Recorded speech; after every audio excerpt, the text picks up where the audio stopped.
Hi guys, welcome back to my channel. My name is Sheila Atieno Vantigraph. I am the CEO of a national youth organization called YASA, also known as Youth and Success Association. I'm also the co-founder of the organization. I'm an entrepreneur. I have a safaris company called Ubuntu Safaris. I have over 11 years working with the youth and vulnerable women. So basically our organization YASA deals with youth empowerment, leadership, mentorship, issues to do with gender issues, among others. So this is a channel where I just want to inspire as many, bring in speakers to share issues on various issues so that one can feel empowered to impact their life, to impact their society, and just to grow in one way or another. So stick around and just let's engage, let's impact our society. It's a journey, and I can't do it alone. If you can do it together, why not? It is never about the course that you're going to study. I was sure I wanted to do anthropology. In your high school, your primary level, during holidays, take time to volunteer. Are there job opportunities? Stick around.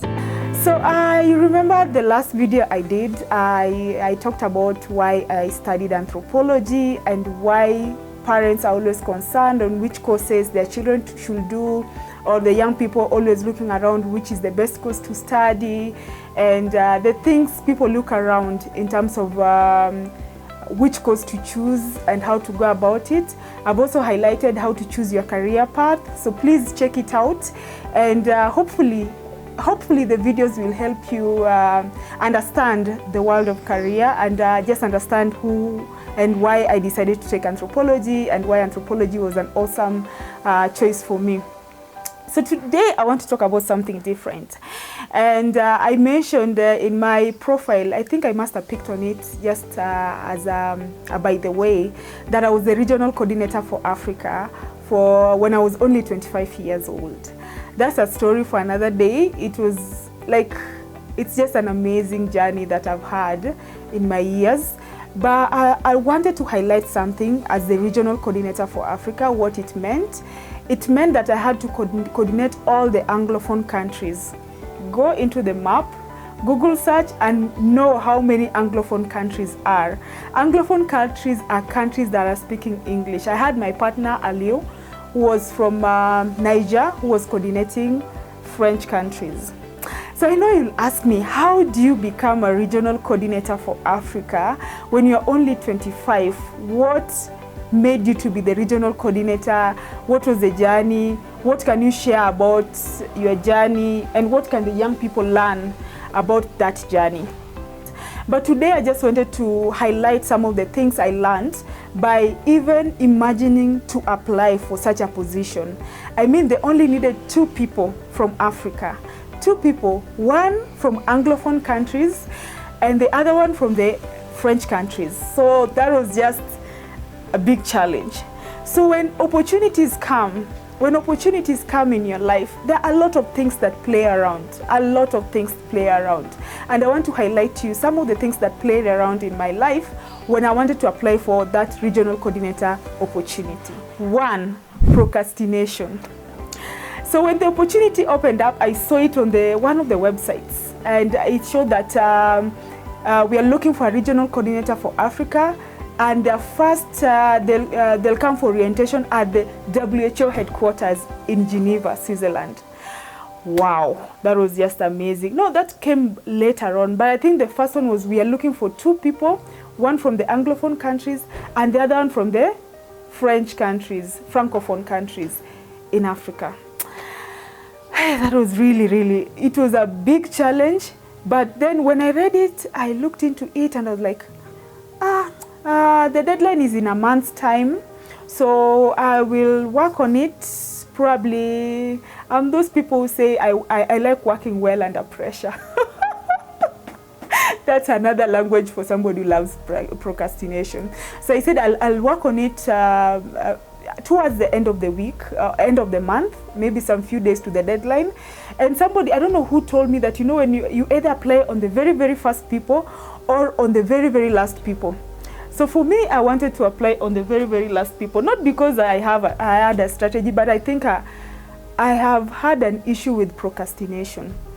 So when the day, when I read through now the application, I'll just do bits and bits. Then time flies, literally time flew. And I got to go back to my application when it was 3 days to the deadline. And when it was 3 days to the deadline, all this time I was still inquiring, do you think I can apply for this job? Do you think this is a job for me? Do you think I'm only 25, I don't have masters, I don't have PhD. I kept on asking, though they wanted a young person below age 35 years. So I said, okay, probably below 35 years, we don't have so many with the PhDs, but we have a lot with masters. So I kept on procrastinating until a day to the deadline. I reached out to somebody I'll just share as a second point, and I applied for this opportunity a day to the deadline. So what does procrastination? For me, I think I would advise, please don't procrastinate in any situation, because you never know. You never know. Imagine if the internet went off, maybe the link was closed early, and it was just interesting. Number 2 is believe in yourself. Can you believe in yourself? When I got this opportunity, I hadn't been confirmed or whatever, but I just saw that this is something that I can apply for.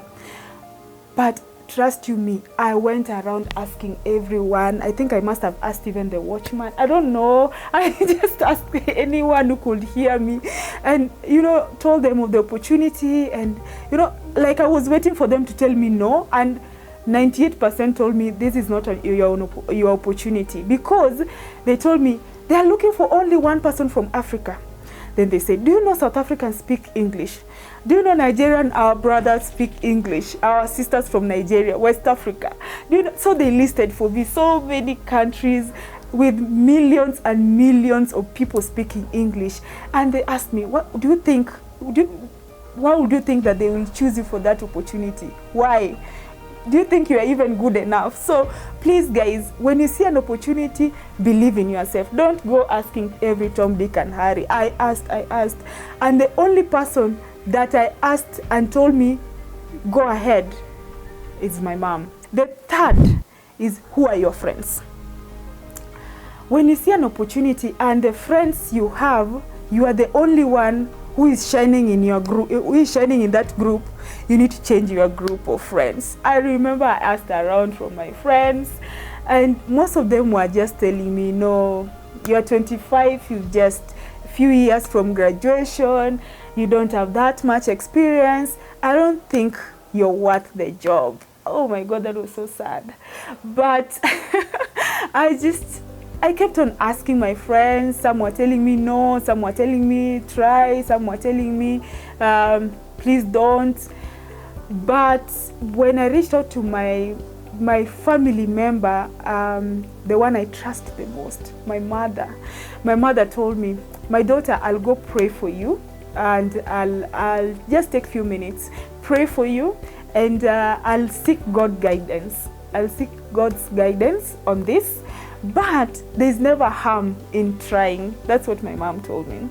And when she said there's never harm in trying, I was like, yeah, there's never harm in trying. And she literally told me, haitaandikwa hapa, loosely translated from Kiswahili, that they will not write it on your forehead that you didn't succeed in that opportunity. So that has always been my mantra.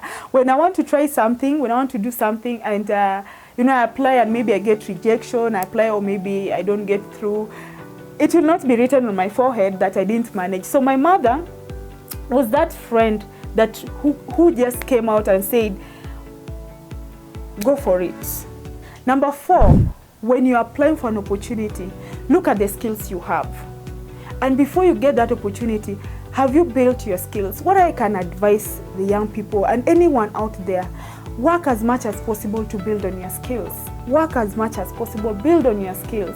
Because when you'll be applying for that opportunity, it is your skills, your experience, how you're navigating all those questions with all the skills that you build will help you. I remember when before applying for this opportunity, I had shared briefly during the previous video that I started working when I was still in secondary, when I just finished my secondary. That's the senior high.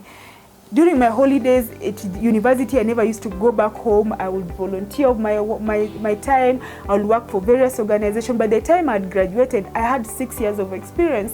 And this opportunity, they're looking for a young person below the age of 35 who has at least 5 years of experience, if I remember well. And a lot of young people keep on asking, how do I build those skills? How do I build those years of experience? I'll share a special video on how you can build those years of experience. But for this one, I'd succeeded because from my high school time, I was already working with the UNHCR, not working really, but volunteering of my time. And when I was done with that, through partnership with my dad's organization, so when I was done with that, I even got a letter of recommendation from UNHCR, from the partner organization. When I joined university, the same thing also happened. I had an opportunity to volunteer and work with different organizations, Eastern Development Community, Yaku People Association. I'd worked with Transparency International as a researcher. And I did quite a lot in community development. I also did a lot in Kibera. That's the second largest slums in Africa. Then I did quite a lot for other organizations. So I could list my skills and my years of experience. So that gave me an upper hand. Number 5 is how to prepare well before the actual application. During the interview, I remember my internet failed. So my internet, because it was a Zoom, it was a Skype interview. Always before going for an interview, make sure you have a backup machine. Because I remember I was using my laptop, but I was also in a cyber. So my laptop, the Skype software failed, so I couldn't get into the interview. Imagine I've done the application, I've been shortlisted. Now going into the actual interview, it failed. So I had to move from one computer to the other, and by good luck where I stay, I could rush to a nearby cyber, and I just wrote them an email and told them, look here, some of the challenges we have in Africa, and it's true, some of the challenges is either the internet can go off, the electricity can go off, you know, you never know what will happen next, but always have your backup, either backup documents, backup machines, backup, just backup. Then number 6, always important, is communicate. Communicate. Either when you're applying, communicate well, be clear in your application. I remember we had 3 sessions of application. You have to communicate well because there's a lot of competition. I think I'll talk about that, number 7. There's a lot of competition out there. If you don't communicate well, unfortunately, your application might not even go to the next level. Then also, I remember when I was doing I've just mentioned when I was getting ready to get into the interview, the internet failed, and I had to use other means to communicate. And when I communicated, I got a response, though it delayed, but they understood my problem. So when something happens and you just keep quiet, you don't communicate, then people might assume that you really you didn't like probably the opportunity, or they can't even tell where you are at. So please always learn to communicate. Number 7, when you're applying for any opportunity, just know that the competition will always be there. Competition is always there, guys. Competition is there, even in our family, even in nuclear family, extended family, in your every surrounding, there's always competition. Even in the brands of milk you take, the brands of bread, you will always get competition wherever you go. When you face your competition, you'll prepare well. You'll get to know. I was being told, you've forgotten, South Africa will apply for this opportunity, South Africa will apply, Nigeria, name all those Anglophone countries. But I was up for the task, especially when I had already been told by my mom, there's nothing to lose. Just go out, write whatever you can write, and be prepared. Then number 8 that you need to have at the back of your mind is how strong is your network? Who can vouch for you? I remember for this opportunity, I really loved and I appreciate the network that supported me. My referees, my friends, I don't want to mention their names here, that just vouched for me when this organization reached out to them and asked them, how good do you know Sheila? And they just told them, you know, Sheila is the best, you know, yeah. So how strong is your network? Can your network stand up and say, this is the right person for this opportunity? Have you started even building your network, or your network are the, I don't want to I don't want to be mean, but please guys, you need to build on your network. And your network are not necessarily your friends. Yeah? Your network are people you can reach out to and you tell them, I have this opportunity. What do you think about? And they just give you advice, and you know, you just meet up once in a while. But some of your friends can also be your network. So your network is your net worth. How strong is your network? When you write your referees and all that, do they even know you are applying for that opportunity? Do they even have an idea of that opportunity you're applying for? So build your network. Number 9 is have a winning attitude. A winning attitude will always take you far. And you remember when I mentioned, when my mom told me, if you apply and you fail, so be it. But it will not be written on your head. But what I knew is that since I've been doing applications, I've been building on my skills, and at least I had an idea of what it means to have such opportunity, because I had some years of experience. I said, why not? Let me try it. Let me try it. You never know. So have a winning attitude, and the winning attitude will always stand. However much fear comes in, however much failure comes in, I will not be the first one to fail. So as the regional coordinator for Africa, it was very tempting opportunity. I had my own fears, but I still put my best foot forward and went ahead for that. The number 10 is, I want to tell this to anyone out there, especially the young people who are skipping opportunity and saying, I don't have the experience, I don't have the knowledge, I don't have what. Age is just a number. You remember when I was saying, oh, what about the 35 years old guys who already have the masters and PhD and all that? They'll also be applying for this opportunity. I was only 25 and I applied for that opportunity. And they didn't look at my age because I was young to coordinate Africa. They looked at my experience, my skills, my network. They look at a lot of things. So age is just a number. Don't skip opportunities that come by because you think you're too young for that opportunity. You're never too young. The moment you've started, you can comprehend. Go for it. Don't wait for, you know, when I get to 30, I'll start applying for this opportunity. When I get to 50, I'll be a professor. When I get to, I don't know what, we try to limit ourselves with our age. But guys, age is just a number. Go forward, make mistakes in the as you apply, win as you apply, but don't look at your age as a hindrance to opportunity. I could have thought that maybe my age was too young for the opportunity. I could have said, oh, maybe when I turn 26, I'll take this opportunity. I mean, no one waits for you. No time waits for you. Grab the opportunity and just go with it. So, did I get the opportunity? Yes, I got the opportunity. So I'll do a story about it, how I became the regional coordinator for Africa at only 25 years. Guys, it was very, very interesting, especially when I was leaving Kenya to go to Switzerland. Yani, at the WHO headquarters, I think that time Ban Ki-moon was the head of WHO. So I was just imagining when we'll be meeting with Ban Ki-moon, maybe along the corridors and all that. So I'll share stories about how I became the regional coordinator for Africa. My first trip ever on my passport outside Kenya, guys, outside Kenya, was to go to Switzerland. Okay? So I know many people in their high school, primary school, they always go to Tanzania, Uganda. I remember our school, we were taking here, the people were being taken to the Buganda Kingdom and all that. I didn't manage to go because I was sick at one time. The other time I didn't have enough money.